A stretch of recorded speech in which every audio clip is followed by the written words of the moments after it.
क्या एक्ने में एग खा सकते हैं? एक्चुअली ये बहुत वाइड टर्म है इवन बात करने के लिए। और सबसे पहला सवाल जो पूछा था वो आदित्य ने पूछा था। तो फेस पे जब भी हेयर आते हैं ना, generally like mostly it is because of hormonal imbalances. Spray कर रहे हैं फेस पे and then they are doing some razor and something. So in these two treatments are totally different. Well, PRP is a very good treatment. Hi everyone, welcome back to my channel और मैं हूँ आपकी dermatologist doctor गरिमा। और आज का video काफ़ी interesting होने वाला है and this video is going to be for you guys, क्योंकि आप लोगों ने जो क्वेश्चंस पूछे थे मुझे इंस्टाग्राम पे, मैं उसका आंसर आज देने वाली हूँ। So today here with me is doctor Neeraj who is going to ask me questions जो आप ही लोगों के पूछे हुए हैं। वो सारे क्वेश्चंस हम लोग ने सेलेक्ट करके रखे हैं and today we are going to answer them, इसीलिए ये वीडियो में बने रहिए और अपने क्वेश्चंस के आंसर्स जानिए। So hello everyone, I am doctor Neeraj. तो मैं आप लोग की तरफ से क्वेश्चंस पूछूंगा डॉक्टर गरिमा से। और सबसे पहला सवाल जो पूछा था वो आदित्य ने पूछा था कि what is the best treatment for pigmentation and how much time it will take to reduce. So pigmentation is a very wide term. Pigmentation अगर लमसम हम माने तो 3-4 मंथ्स तो लगते हैं and average it takes about 6 months of time. तो treatment के लिए अगर आपकी स्किन नॉर्मल है और आपकी स्किन में कोई बहुत ज़्यादा इश्यूज नहीं है then you can go for a kojic acid cream और सीरम। विटामिन सी सीरम का भी यूज़ कर सकते हो, लेकिन आपकी स्किन सेंसिटिव नहीं होनी चाहिए, कोई एक्ने नहीं होना चाहिए फेस के ऊपर। और अगर आप इन क्लिनिक ट्रीटमेंट्स के बारे में बात कर रहे हो then you can go for laser tonings about 5-6 sessions. Okay, तो नेक्स्ट जो सवाल है वो shocker_24। My lip color is different from hand and face. Also there is tanning on my hand. Why? ये तो I think it's a very common question और बहुत सारे लोग को इसका आंसर जानना होगा आई गेस। तो हाँ, ये क्वेश्चन काफ़ी जेन्युइन है क्योंकि हमारे जो फेस होता है और हैंड होते हैं दोज आर एक्सपोज्ड पार्ट्स। तो उसका वो हमेशा सन के एक्सपोजर में रहता है क्योंकि हम ऑफ कोर्स कट स्लीव्स भी पहनते हैं, हाफ टी शर्ट्स वगैरह भी पहनते हैं। पैर हमारे हमेशा कवर्ड रहते हैं, इसके लिए वहाँ पे टैनिंग नहीं होती, बट हमारे फेस में और हाथ में ज़्यादा टैनिंग होती है क्योंकि एक्सपोज रहते हैं। इसके लिए आप यही कर सकते हो कि आप अपनी स्किन को प्रोटेक्ट करो, सनस्क्रीन भी अप्लाई करो on your hand and face and also try to cover your body with your clothes, maybe full sleeves पहनना। You can do that. Maybe sun exposure is very मतलब हाँ, पैर में तो हम लोग usually we are always covered। पैर में कवर्ड रहते हैं ना, हाँ, तो इसके लिए उधर टैनिंग आता नहीं है, तो आता basically it's hands and face. तो नेक्स्ट क्वेश्चन है @cyber_king। इन्होंने पूछा है मैम स्कार्स को विदाउट ट्रीटमेंट कैसे कम करें और ये विद सीरम कम हो जाएंगे? वेल ऑफ कोर्स स्कार्स को हम बिना किसी ट्रीटमेंट के बिल्कुल भी कम नहीं कर सकते।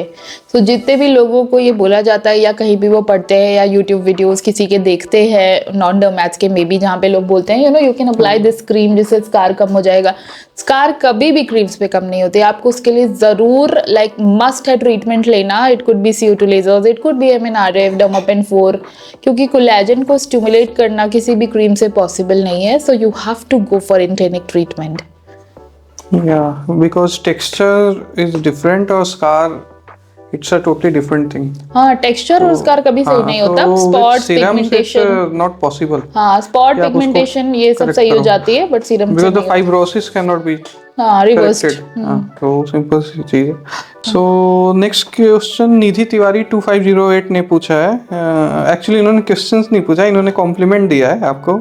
Ma'am you are so nice and superb that you make my skin so beautiful and it looks so natural.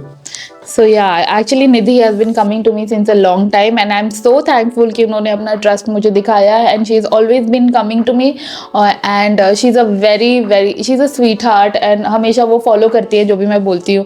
So of course her skin is going to get better और उसमें उनका भी 50% रहता है क्योंकि वो लोग efforts करते हैं करने के लिए and they trust me because it is going to take time and उनके लिए भी समय लगा होगा but definitely skin gets better. So the main point is always trust your dermatologist and stay and consistent. be patient. Yeah, consistent and patient. Next question Kritika का है, कृतिका अग्रहारी। उन्होंने पूछा है मैम फेस पर हेयर आ रहे कैसे रिमूव होंगे? तो फेस पे जब भी हेयर आते हैं ना, generally like mostly it is because of hormonal imbalances, तो उसके लिए चेक करना पड़ता है. You can check with your gynaecologist for your maybe periods, hormonal regulation. तो उससे एटलीस्ट ये तो रहेगा कि न्यू फॉलिकल्स ग्रो ना करें. बट जो फॉलिकल्स ऑलरेडी ग्रो कर गए हैं ना, वो किसी भी क्रीम से नहीं कम होने वाले. एट होम आप रेजर यूज कर सकते हो, बट अगर आपको इन क्लिनिक ट्रीटमेंट चाहिए you can go for LHR which is laser hair reduction. करने के बाद 70-80% हेयर रिड्यूस हो जाते हैं, बट जाते 100% कभी भी नहीं है. It's like only reduction. Nowadays I have seen some reels कि वो कुछ स्प्रे कर रहे हैं फेस पे and then they are doing some razor and something. नहीं नहीं, वो सब चीजें सब गिमिक्स हैं. Everything is just marketing. They are just putting anything and everything. वो फैंसी वे में दिखाते हैं उसको. Just but to look. Next question है from I think it's Sneha. SH ने लिखा है मैम सेटाफिल और Bioderma which is better for oily acne prone skin? well, if you ask me, it is any day Bioderma. Cetaphil is good, but it is for it is good for Mild, milder gentle. products. Yeah, It is gentle, gentle. अगर आपकी skin बहुत ज़्यादा sensitive है then you can go for a Cetaphil. but अगर acne को improve करना है या किसी कंडीशंस के लिए स्पेसिफिकली कुछ प्रोडक्ट यूज़ करने हैं तो any day Bioderma. I feel it's good. Okay अगला सवाल जो है वो अनामिका सिंह ने पूछा है what are the best serums and we can mix and match in our AM and PM routine for uneven 30+ skin. Actually ये बहुत वाइड टर्म है इवन बात करने के लिए, क्योंकि 30+ skin okay that is fine, but acne prone है, dry है, सेंसिटिव है, वो जानना बहुत ज़रूरी होता है. बट एक जनरली अगर मैं बोलूँ ना तो अनइवन स्किन टोन के लिए vitamin C serums works very well, but it is not good for sensitive and acne prone skin. तो वो देखना पड़ेगा. Along with that you should start with a retinol serum at night.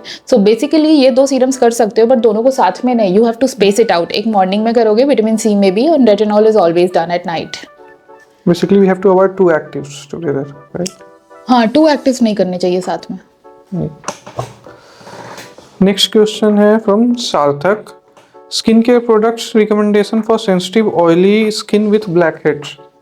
So for a sensitive oily skin, you can go for a mild face wash which has maybe very mild exfoliating ingredients like a lower concentration of a glycolic or a lower concentration of salicylic. Along with that, you can use a gel based moisturizer, एक matte sunscreen use कर सकते हो, and of course you can use a salicylic serum, लेकिन हफ्ते में 2 ही बार use करिए अगर skin बहुत ज़्यादा sensitive है तो. And about blackheads? Blackheads will salicylic acid will work on blackheads also. On blackheads also. Twice weekly करना है for the people who are sensitive. अगला सवाल स्वान ने पूछा है मैम क्या एक्ने में एग खा सकते हैं? Yes, definitely खा सकते हैं, but the only thing we should avoid is your sugar. तो मीठा अवॉइड करना है, मिल्क डेयरी प्रोडक्ट्स थोड़ा अवॉइड करना है, तेल मसाला मैदा अवॉइड करना है, but eggs you can have not a problem. What about whey protein? No, whey protein you should avoid. You should go for a plant based protein, जैसे कि soy protein, pea protein, वो सब ले सकते हो. whey avoid करनी है. अगला सवाल रोहन ने पूछा है कि मैम क्या विंटर के हिसाब से हमें अपने स्किन केयर को प्रोडक्ट्स जो हैं उसको चेंज करना चाहिए? Well if you ask me, yes of course. अगर आप कोई भी ऐसा एक्सफोलिएटिंग फेस वॉश यूज़ कर रहे हो तो आपको जेंटल फेस वॉशेस में जाना चाहिए. अगर आप जेल बेस्ड प्रोडक्ट्स यूज़ कर रहे हो तो क्रीम बेस्ड यूज़ करनी चाहिए. सनस्क्रीन भी मैट के बजाय you can go for a hydrating sunscreen.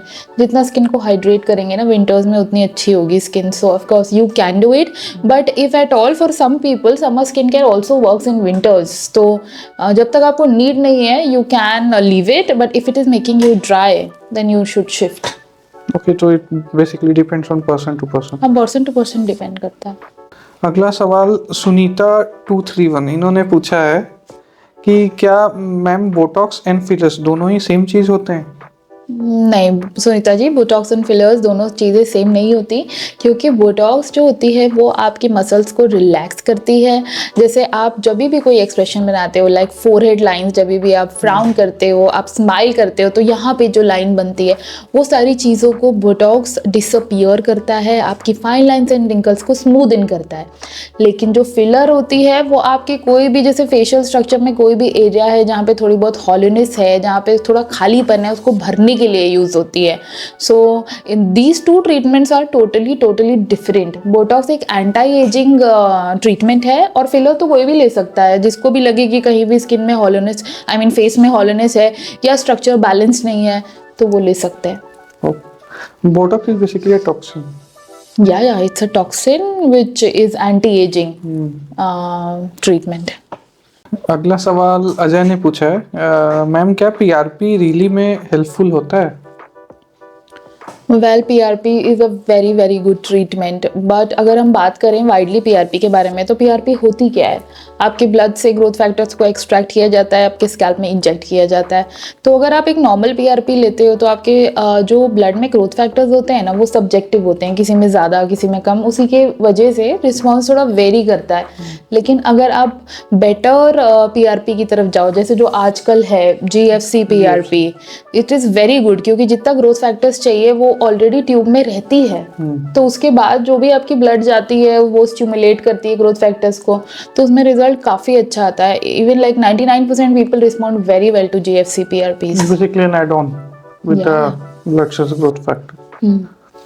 I think we are done for today guys, क्योंकि क्वेश्चंस तो बहुत सारे हैं, बट हम लोग ने उसमें वही क्वेश्चंस चूज़ किए हैं जो रेलिवेंट लगे हैं, एंड ऑल्सो बहुत सारे रिपीटेड क्वेश्चंस हैं। तो इसके लिए हम लोग ने वही सॉर्ट किया कि किसके क्वेश्चंस हम एक ही क्वेश्चन में 2-3 लोगों का आंसर कर सकें। तो I think we have done that, and I will do a Q&A very very soon, and please stay tune for the next video where we'll talk more about skin and hair.